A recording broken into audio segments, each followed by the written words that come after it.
everyone. I'm Matt. I'm Chris. I'm Scott. And we're the Nola Nerds from the NOLAnerdcast, here live at Wizard World New Orleans Comic-Con 2012. And Winter edition. The winter edition. It doesn't feel like winter at all. The Super Bowl takes precedent over our culture edition, so it pushed us back. So we're here. Thanks, jocks.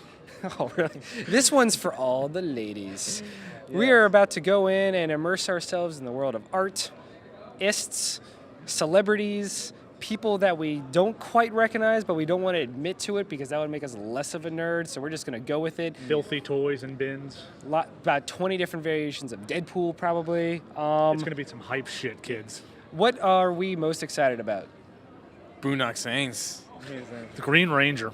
Hands down. For me, it's all, what I like about this one is there's panels, sure, but I like the artist alley. It's always bigger. There's always a bigger focus, and there's so much cool art to be found. Yes. I brought way too much money, and I'm worried I'm going to spend my rent on it. I'm sorry about your first world problem, man. Well, this is my first Comic-Con, so I'm really looking forward to Artist Alley. And we're very excited to have you with us instead of constantly telling you how great it is while you sit at home working. Yes. We can't wait. Greg Capullo is going to be here, the world-renowned artist on Batman. We've got local artists from Monty and the Mongoose, who you can skip them. But we've got Choose Rob Guillory and Sweets Cody Chamberlain. There's, Ethan Van Sciver of Flash and Green Lantern. Sarah Richards, the local. Lovely Sarah Richards. Chrissy Zullo of Fables. We've got, there's just arts all over the place. The guests include everyone from the members of The Walking Dead, all three Boondock Saints. We've got Star Trek: The Next Generation. Yeah, sure.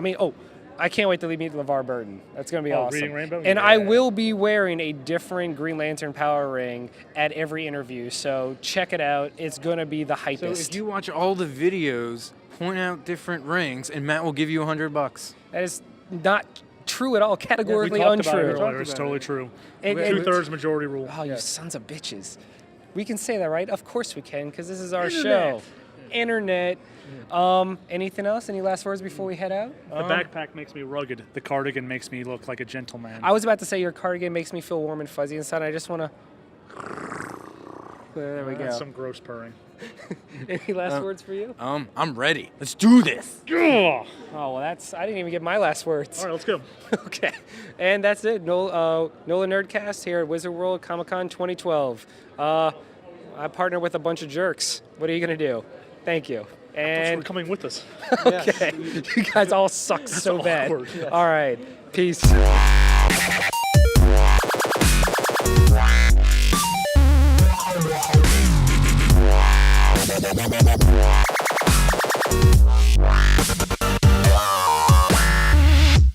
So, you're well known for all your different costumes. How do you even come up with what you're going to do next?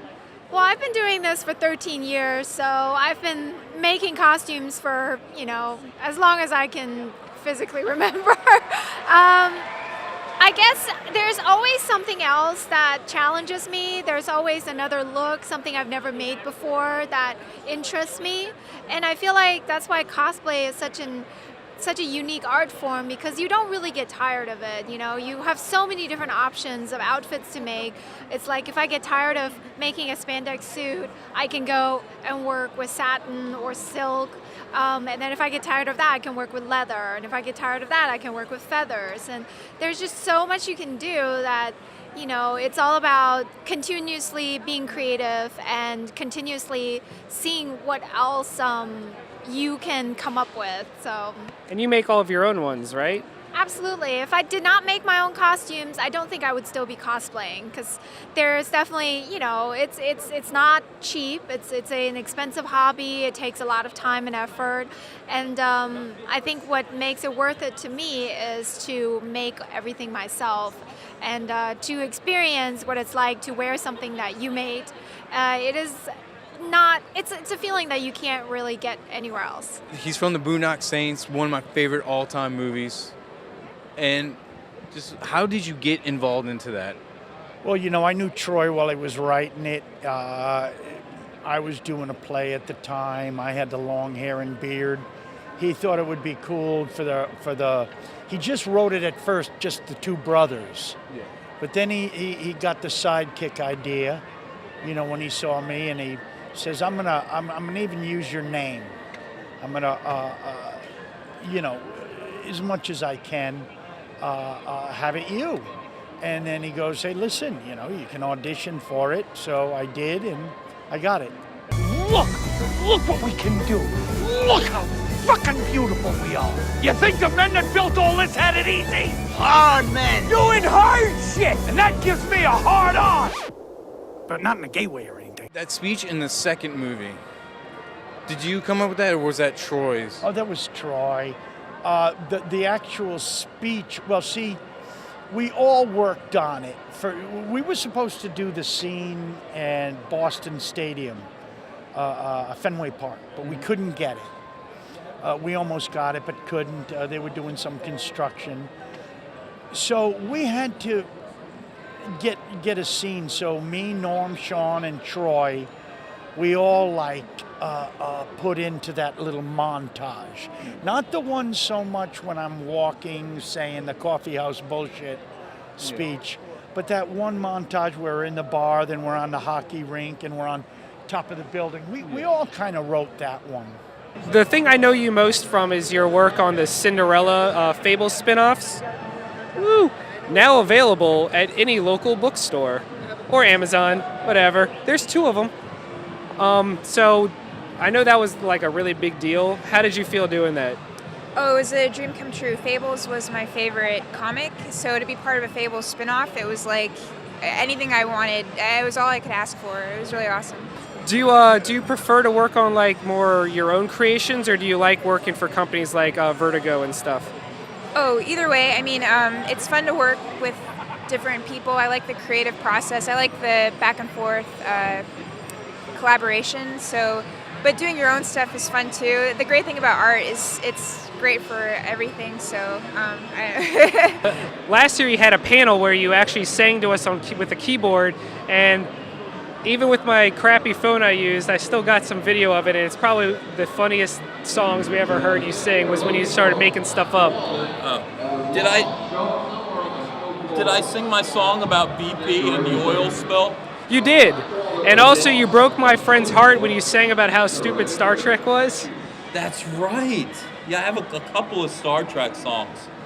But I just like my BP oil spill song because I think they were owed an apology for the way they were treated.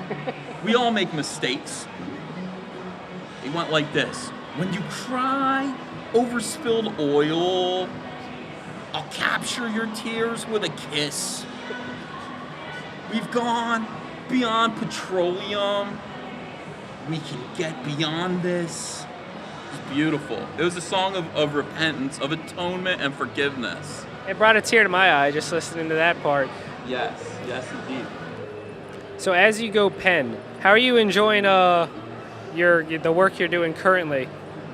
It's great because right now I'm drawing DC Comics' Batman: The Dark Knight, which was previously Dave Finch's domain, but he's moved on to draw Justice League of America, written by Jeff Johns. And that left a big opening. This pen sucks. Hang on. That left a big opening on Batman: The Dark Knight, which is a book that I coveted. What character in the Batman universe are you really excited to get your hands on after the Joker and evidently the Riddler storyline? Right. Well, I think all of Batman's entire rogue gallery is cool. So there's nowhere you could throw the stone and hit something and it be sucks. So, but I tend to always like to do big characters, So, I mean, my character's the Creech. I like Hulk. I like the Thing, and anything that's big. So, I think like Bane or Clayface. Clayface I would make him pretty big and nasty, and Bane same thing. So, one of those 2 characters. If I get my teeth into those, I'd chew those up pretty good. Yeah. I chose one issue for you to sign. It was issue 5, the one with the crazy turn-the-page panel labyrinth setup. How much fun did you have drawing that, and what was your, how did that even go? Well, of course, that was a lot of fun to do. I was reading the story, and if you heard me say it on the panel, when I get a writer's story, I right away, I try and distill it to its essence and try and come up with ideas, flourishes, add-ons that will augment and bring that story even further up to the light that the writer is striving to do. So it happened. The idea of turning the book happened midstream while I'm drawing the book. And it just dawned on me, it'd be cool is to start turning it. And the fact that why it went all the way around was because the last page we brought it back to like where you and I are with Damien on the roof with Gordon. And you go, that's when the book goes right back to normal reality because we're no longer in the maze. And so it was just one of those naturally occurring, organically developed ideas that happened along the way, and then just had to sell it, to the company, the suits, right, who say yes or no to stuff. So it was a little bit of a tug and war, to get them to go, all right, and it turned out to work out very successfully. So yeah, so that's how it all went down, man. My first exposure to you was actually on that VH1 show, The Surreal Life. When I was a baby. I was a baby then. How was that? Like, how did that even come about? I got a phone call, and they were considering me for the show. America's Next Top Model actually tried to stop it from happening, but I realized that if I didn't get something going on, that I would end up like all the other top models that nobody remembers. So I knew I wanted to do it, so I did it. And unfortunately, it wasn't a dating show, but I met my ex-husband on there, who I thought, it sucks because he's like a tech nerd. So I found that really sexy, is like intelligence and everything. But he's not like geeky or into the Lord of the Rings or statues, and he hates Comic-Con. So it caused problems. I can imagine. When you choose, you have several options up there, but when you choose your costumes to represent at these big conventions, is it your choice, or does someone say, hey, you would look really good in this? It's my choice. Normally I debut 2 new costumes a year because they're expensive, and they take a lot of time. Some of them, I had a Dark Lily from the movie Legend. It was a little bit beyond my sewing skills, so I had to actually hire someone to do it because it's theatrical grade stage gown, so it was a little bit out of my skill range. But everything I do is because I feel a connection to it, that I love it. Like Silk Spectre, for example, I always thought both Silk Spectre's costumes were garbage in the novels. They're like 80s garbage, like little ass. It looked ugly. And then when the movie came out, I was really worried that it was going to suck. I was actually very impressed. And I saw the little revamp of Sally Jupiter's Silk Spectre, and I'm like, oh yeah. So I think next I'm going to probably do Alice from the new Resident Evil with the big costume. And then I was also thinking of doing my version of a Yellow Submarine Blue Meanie. I thought the Glove of Love would be fun too. But yeah, and also what else? Dr. Mrs. the Monarch, I think I'd like to do that one. I have been watching Power Rangers again with my friend. We're starting from the very beginning. We just finished the Mighty Morphin Aero. And every time I've mentioned this to my friends, the only thing anyone remembers is the Green Ranger saga. Yeah. How does it feel to be an icon to people of my generation specifically? Well, it feels good. I've been a lot, like you said, I've been a lot of different colors. I have so many different options for, the Power Ranger pictures, and everyone's picking the green. But I do embrace the green, so maybe that's why, So it feels pretty good, man. What is your favorite memory from working on Power Rangers over the years? My favorite memory? I would say probably just stepping into the command center. I didn't know what everything was, the robot Alpha 5. I remember just when I first started, I was like, set on a Hollywood set was like, whoa, and I didn't know what everything was and all that stuff. So I would think my best memory was walking in my first couple of days and seeing the command center. Has there ever been a time, because you guys deal with a lot of odd, cool concepts in terms of the different people with food powers, right. Have you ever thought of one and been like, hey, could we use this? Have you ever come up with any ideas? Oh, yeah. More so, I initially just asked questions, in the first, however many issues. But now, I throw out a lot more stuff. In the issue 31 thing, I pretty much came up with the case. He has writer's block every now and again. Usually he, gets really drunk and wakes up at 3 a.m. with the entire thing figured out. But I just had an idea of, I don't want to spoil it. It's really, really funny. I came up with a couple other things too, one of which involves farts, which actually fits very well with the tone of Chew.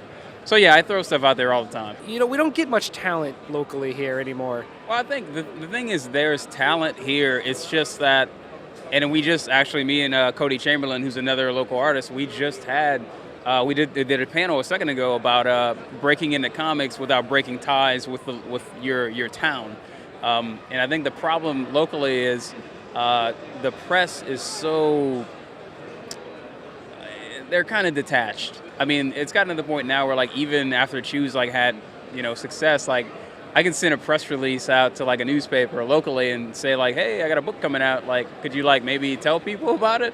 And like, I can't even get an email or return, but I can like email like, a newspaper in New Zealand and they'll run it.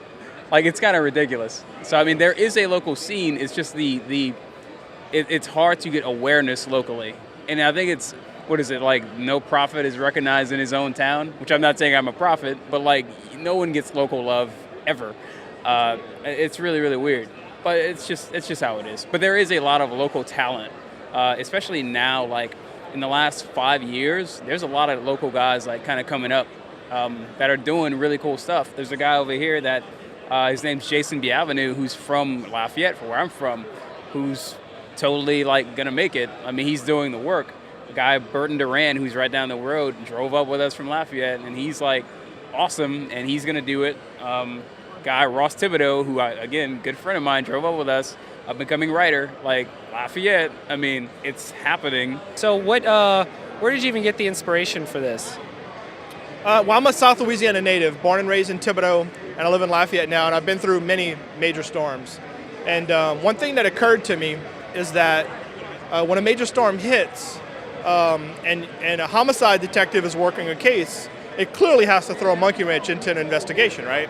Something like a major evacuation where a large percentage of the population leaves the city for an extended period of time, some never come back. It's got to be a really bad scene for a homicide detective.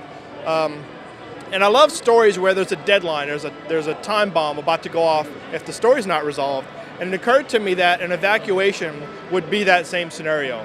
If you're working a homicide case and an evacuation's about to happen, and in Louisiana we get a 3 or 4 day warning that a major storm's coming. So it puts a deadline on that case that he has to wrap it up. Gives the case a sense of urgency. And that's sort of where the idea came from. That's awesome. And one thing I love is that, well, it's a love-hate thing. Any other time New Orleans is represented in media, unless it's made by someone from here, it's either Mardi Gras, and then or it's Bourbon Street. It's Bourbon Street, or like 5 miles down, we're suddenly in the swamps and we're wrestling alligators or something. Right, and what I really like is that you give it an accurate portrayal. Cool. Yeah, authenticity was important to me because, like you, I'm a comic reader, and South Louisiana and New Orleans in general is represented as Mardi Gras, Bourbon Street, all the cliche stuff. And it was important to me to bring a sense of authenticity to the scene, and the locations are accurate. I actually used Metairie Cemetery in the storyline. You can actually follow the foot chase through the cemetery. So all those things were important to me because New Orleans as a city had never been done really well in a comic, I thought. And even in films, a lot of films treat the cliches the same way as comics do. So I had a checklist of goals, and one of the main goals was to do New Orleans better than anyone had ever done in a comic. So that was what I was striving for. And yeah, I mean, the praline recipe is an actual family recipe. Some people have actually cooked it in podcast reviews of the book and stuff, so that's really fun. And there's a lot of me in the book as well as the city. Now, what made you decide to go with the Aero version and not the traditional DC version? Well, I found that it was probably easier to just go straight black because I didn't really have time to try to get color coordinated and all that stuff. Although I'm thinking that maybe next time around I might actually do that and try to go for the nth metal armor and get the blue and gold.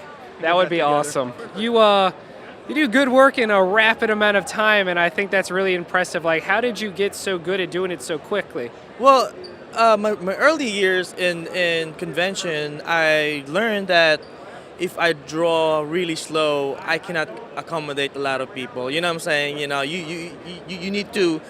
So I teach myself draw as quick as I can, but at the same time, it's also look decent. and using like new tools, like Copic markers and special markers itself. It really helps, enhance your sketches, even though you just did it for like 5 minutes and 2 minutes. So it's a lot of practice, and by doing that, I get used to it, and also learn a lot of like pose and stuff. So you don't want to do like one pose every time.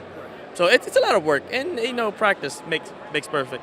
So which art do you mostly like to draw? Which ones? What do you mean? Oh, character-wise? I've always been a huge Spidey fan. I just can't go wrong with the classics like Spider-Man, Wolverine. I like to draw a lot of Hellsing. That's a surprise.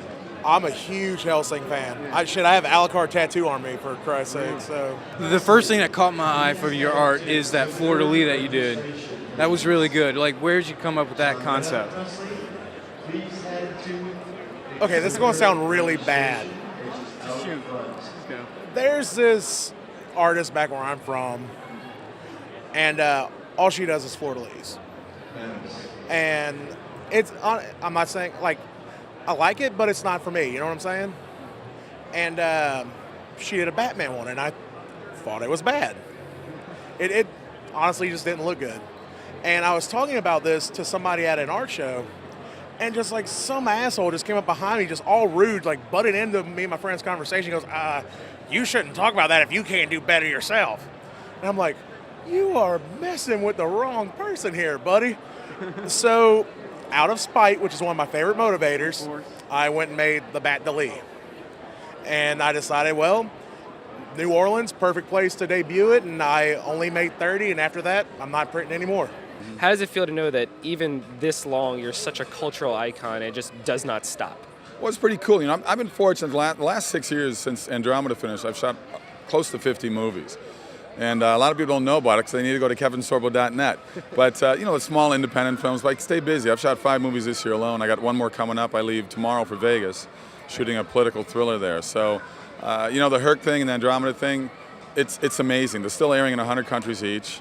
Herc is on Hub TV. It's also on Netflix. And, I think people get it. I mean, I'm getting a lot of kids 15 years and younger. It's like the next generation coming up that are watching on Netflix, and it's amazing the response they get just walking through a grocery store. And it's kind of cool. It was a fun show. People have a good time watching it. What I really like about you is you'll have like roles that you'll pick just because you can tell you're a good sport. Like when you were recently on the show Keenan and Peele, for like a brief 15 seconds as in a zombie apocalypse as their one like guide, I guess. The racist zombies. They called me up personally. I've never met them before, and they begged and pleaded, and they said, we are huge fans. And I said, oh, please, give me a break. No, we are. They proceeded to name all the episodes. They knew everything. So I said, okay, I'll come do it. And it was fun. I wish I could have lasted a little longer in that because it was just such a funny skit to be part of. But they were great, and the show was very funny. How are you enjoying doing Game of Thrones? You had no idea I was going to be here. Sure. I totally know I did not. This is... All right. I love doing Game of Thrones. It's been my dream project. I couldn't do the interiors for personal reasons, and I got the nod to do the covers, and I was just, yeah, absolutely stoked. So I spend more time doing those covers than I'd have on anything else. It's a chore of love. What project are you going to be working on in the future for DC? For DC, I'm going to be doing the comic adaptation, the DC Digital Comics for Injustice. And I have a couple other projects that I'm not supposed to talk about. So. And what can you tell us about Mechacon to people that either have never been or are here as their first one and are looking for something else? Ooh, well, generally it started out mostly as a mech anime convention. We're really, really big on Transformers, but then we brought in ponies too to just even it out. And we've had so many people come by. It's actually developed into a really well-mixed con. We've got a lot of comic fans, a lot of video game fans. Very diverse. And I just love the fact that it's one of my favorite end of the summer cons. And it is just up at the Hilton, just from here. Starts. So yeah, right next to the Riverside too. She recently put out her very own children's book, Kitty and Dino. I personally own a copy. Go buy it. It's better if you have kids, because otherwise it's slightly creepy. But you are creepy. Buy it anyway. What can you tell us about your new one coming up? The new one is going to be about an axolotl, which are those little cute underwater salamanders that look like Pokemon. But it's going to be just a really kind of surreal, weird story. Sort of based off of what happens when invasive species come in, and the little axolotl's got to find his way to a new food source with his friends so he can save them all. It's not going to be that scientific, but that's kind of the idea. And then, so that's going to be my kids' book. The other book I have in mind is going to be a ghost story based off the Queen Mary. I'm actually going back to the Queen Mary to spend a week there writing and drawing and hopefully seeing some ghostly stuff to kind of build up a website and sort of a whole world around it. So, yeah. So what's your method? My method is just be open to mistakes and what mistakes can turn into. Like, it might look like a mistake at the time, but you never, don't stop. I mean, you can't. I mean, Control-Z isn't an option. It's almost like watercolor, the way I use it. Yeah, I don't know. I love getting paint on my hands and like staying away from digital as much as possible. So it's just one of those things I've worked on it for so long that I don't know. It's just been going well. I haven't had too many major mistakes yet. So it's fun. It's a process. So what made you decide to want to pick the Bandit, the pretty much the iconic character on the cover of the game, and not one of the actual characters in the game? Well, you said it right there. The Bandit is the most recognizable because he's on the cover of both Borderlands 1 and 2. The other characters, it may just look like, Joe anybody. They wouldn't have been able to identify him as easily. There's just not enough good artists that draw her yet, and she said she prefers drawing good-looking female comic characters. Why is that? Just because females are, one, they're really fun to draw, and two, they sell a lot better than the male characters. And I guess being a woman, I like to draw women as naturally as possible, and I kind of like trying to shove that in everybody's face. So my gals, the cartoons are 100% organic. I like that. It separates you. It makes them look a little more authentic, Yeah. I think is the word. Yeah. Instead of just, they're the kind of pictures that you don't have to feel too guilty if your mom sees you that you bought them. Yes, you can be exactly. like, look, it's art, but I don't have to feel dirty about owning it. So Say, look, Ma, a girl drew it. I'm very proud. I'm future proud of it right now. Is this your first time in NOLA Comic-Con? This is my first time here in New Orleans Comic Con, yes, but it's not my first time in New Orleans. So I'm from Alabama, so bit of a neighbor come across. How long does it take you to do these? I know she knocked out a really quick derpy yesterday, but what on average, like the good ones that you plan for the big cons? I would say most of them probably take me about a week to 2 weeks to put together per costume. The longest part is just planning out the pattern. The sewing itself doesn't take much time at all. Asbats, that took me 3 months because it was armor and there's a lot of techniques I'd never used before. But now that I know how to do it, it should be shorter next time I make one like that, which we're hoping because one of the upcoming ones he really wants is Robotech armor. The Robotech Cyclone armor. Yeah, with the backpack motorcycle. So that's going to be a bit of She'll be working on the aesthetics. I'll be working on the mechanics of having it transform. He wants it to actually work. I really like that you guys do this. Do you have any new costumes that you're planning on trying to bring out? We have some new costumes that we'll be bringing out for Wizard World. We did debut them briefly at DragonCon this year. Are we allowed to know which ones, or are they secret? We can say. I'm going to be wearing Catwoman tomorrow, or later today, and he's going to be wearing Asbats, which some of you guys might remember who Asbats is. A lot of people don't, but it was when in the 90s Azrael took over for Batman, and he went a little insane with the power. Yeah, so insane Batman. All right, so let's ask some hard-hitting questions. Monty, how does it feel to know that his set right there eclipses your shit right here? I'm proud. He's learned.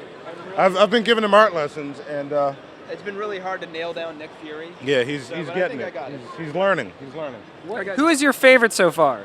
It's a toss-up because I like Nick Fury, but I also like the Hulk. So I don't like the Hulk. I've been like? critiquing the Hulk, and he's not accepting my critiques. Which one do you like? Agent Coulson is You my like favorite. Agent Coulson? Yes.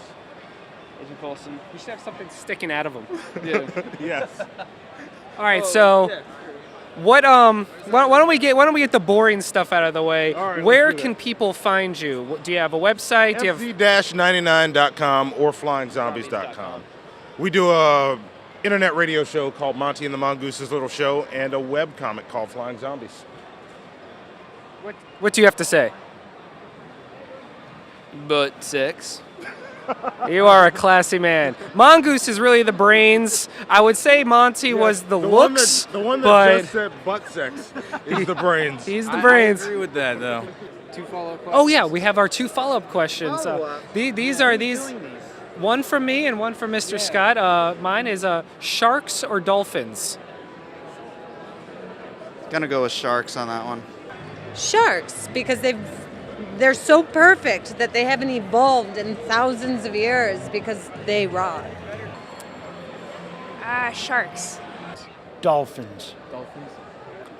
I would say sharks because I love Shark Week. Do you remember that? So I love Sharks. I would probably say sharks for me, but my wife likes dolphins, so I would probably say sharks. Sharks or dolphins? I'd have to go sharks. Do the sharks have laser beams? Both have laser beams. Dolphins because they have sex for fun. There you go, Matt. All right, and the hardest question of all, cake or pie? You son of a bitch. Ice cream cake, hands down. What about Camellia Grill, pecan pie thrown on the grill, right? I would have to probably say cheesecake. Lemon meringue, baby. Pie. I'll say pie. I would say pie because I love pecan pie. Pie. Scott, pie. Oh. I'll say pie. Like I have torn up my fair share of pie in my day, because I mean I wasn't born this way, so I would have ripped my mother in half. But the hell with pie. Pie. All right. Probably not for the reasons you're thinking. Is it the American pie? It's am I allowed to say poontang pie? Yes, you are. Well, there you have it, man. Wizard World Comic-Con New Orleans 2012 Winter edition is over. Ish. We're on our way out. It's sad. It's so sad. It's been a fun ride. Oh, so much money spent. So many hours on our feet. I'm gonna spend even more money trying to frame all the art I bought. Yes, agreed. Yeah. So first Comic-Con, it went pretty well. And for being a 3-day con, I mean, I think there's still enough to do that we never felt bored. I think that Wizard World is something that's really grown in the last couple of years. It started off at kind of this one-room convention. Half a room. And it's grown so much. I mean, it's kind of unbelievable to watch it now. It's awesome. So let's recap. Let's point out Black Ring. Sup. Shut up. Let's talk about quick. What's our favorite art that we got? Favorite arts? I gotta say a Gambit one was pretty cool, and a Harley Quinn, Poison Ivy one. I figured you'd be saying that one. What about you, Chris? I got a Fox and Wolf print from Sarah Richard, who is amazing, and you should find her on the internet because she's great. God, I don't even know where to start. I think the fanboy in me is going to go, I got a Final Fantasy VI one, and that was fantastic. But I think we had an interview with her, Jen Broomall. She did Hope from X-Men for me that came out great. And I think there's so much. But in terms of prints, there was a really good Mega Man one, and there's just not enough Mega Man love. It just looks like he's still in that big Hadouken. Oh, the Cowboy Bebop one. Cowboy Bebop was pretty good. All right, so what about favorite moments? What was just like the person you met that you're just like, holy crap? Sitting in CM Punk's panel was a lot of fun. He wasn't in character, and he's a totally engaging kind of guy. He answered all the questions straight, and it was very eye-opening to listen to him. I like how you're answering like I'm interviewing you. You are interviewing me. What about you, Scotty Too Hottie? Don't call me that. Man. I enjoyed interviewing David Della Rocca, but the person I really liked to meet was Sean Patrick Flannery. That was just awesome. I think getting my voicemail done by Sean Patrick Flannery, it was fantastic. Like that was totally worth it. I went up to He's such a down-to-earth guy too. He is. And you know what? You know who else was shockingly nice? LeVar Burton. I went up to him and I said, I told him, like, out of everything I loved, I grew up with reading Rainbow and everything, but his one cameo on Community, and he goes, I can tell you like Community. Yeah. And then we just talked about Community and how great it was and how he loves doing stuff like that. And he actually enjoys more when people come up to him about non-Star Trek stuff. But well, yeah. I can imagine. Yeah. So yeah, I mean, our interviews were great. We did more people than we ever thought we would. But for the most part, I think for our first time as press, this was fantastic. Yeah, I could use a nap and a hamburger. Maybe a nap and a burger and a nap. I just want to soak my feet in warm water. We'll fill up the bathtub real good. I just want to love both of you tenderly. So after the bathtub. I think that's it. As always, we're the NOLA Nerdcast, and we're coming home from NOLA Nerd. I don't even know what I'm saying anymore. Wizard World, New Orleans Comic Con 2012. Right? We out. We're leaving. All right. Good day. Good day. I believe I said good day.